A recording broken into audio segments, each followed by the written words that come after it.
Mayfi Yuliasade 2116050058.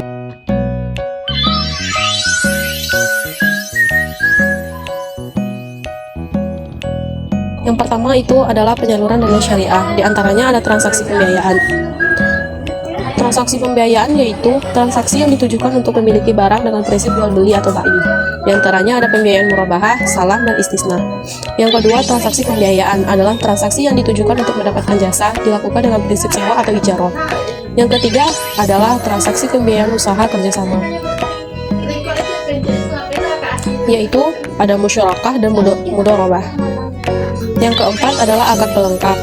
Yang pertama hiwalah atau alih hutang piutang. Yang kedua rohan atau gadai. Yang ketiga qard atau pinjaman uang. Yang keempat adalah wakalah atau perwakilan. Yang kelima kafalah atau garansi bank.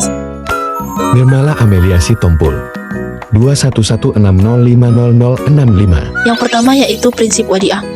Terbagi menjadi dua, yaitu wadiah al-amanah dan wadiah yad-damanah.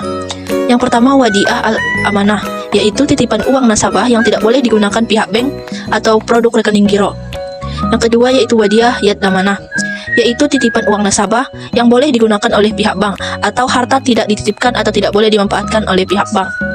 Yang kedua yaitu prinsip mudharabah. Yang pertama yaitu mudharabah mutlaqah, di mana penerapan mudharabah mutlaqah dapat berupa tabungan dan deposito. Yang kedua yaitu mudharabah muqayyadah on balance sheet, adalah simpanan khusus di mana pemilik dana dapat menetapkan syarat-syarat tertentu yang harus dipenuhi oleh bank.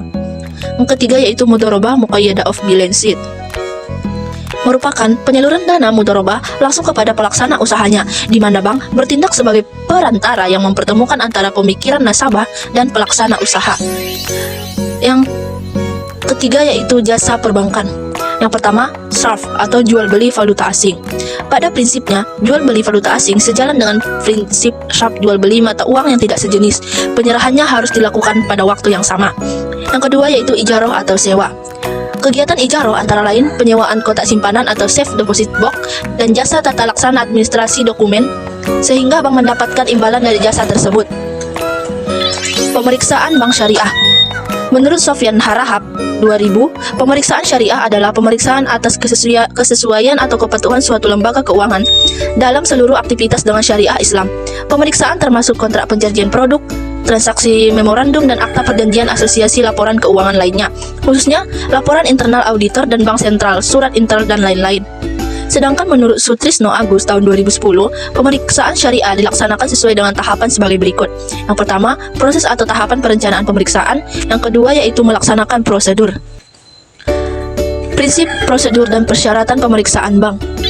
Prinsip syariah dijelaskan pada pasal 1 butir 13 Undang-Undang 12 tahun 2008, merupakan landasan dalam prinsip bank syariah adalah aturan perjanjian berdasarkan hukum Islam antara bank dan pihak lain untuk penyimpanan dana atau pembiayaan kegiatan usaha atau kegiatan lainnya yang menyatakan sesuai dengan syariah, antara lain pembiayaan berdasarkan prinsip bagi hasil atau mudharabah, pembiayaan berdasarkan pernyataan modal atau musyarakah, prinsip jual beli dengan memperoleh keuntungan atau murabahah, ataupun pembiayaan barang modal yang berdasarkan prinsip sewa murni tanpa pilihan atau yang disebut ijaroh, serta pilihan pemindahan kepemilikan atas barang yang disewa dari pihak bank oleh pihak lain atau yang disebut ijaroh iqtina.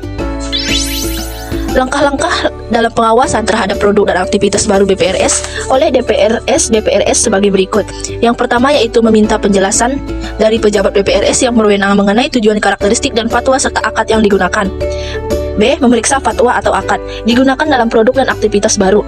C. Memberikan pendapat terkait aspek pemenuhan prinsip syariah atas produk dan aktivitas baru yang akan dikeluarkan.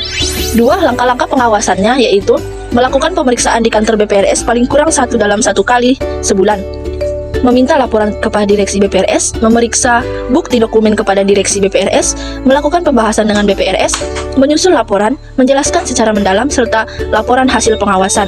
Nur Ainul Areska 2116050061. F. kertas kerja pemeriksaan. Menurut Mulyadi, ada 4 tujuan penting dalam pembuatan kertas kerja. Yang pertama, mendukung pendapat auditor atas laporan keuangan auditnya. Yang kedua, menguatkan simpulan-simpulan auditor dan kompetensi auditnya. Yang ketiga, mengkoordinasi dan mengorganisasikan semua tahap auditnya. Yang keempat, berikan pedoman dalam audit berikutnya. Yang G, standar produk perbankan syariah murabahah. Yang pertama yaitu pihak yang berakat atau al-aqidain, dengan syarat ada penjual, pembeli atau nasabah, dan pemasok atau supplier. Yang kedua, objek yang diakadkan atau mahallul awas, dengan syarat adanya wujud barang yang diperjualbelikan harga barang. Yang ketiga yaitu tujuan akad atau dengan sebut ma'udu'ul.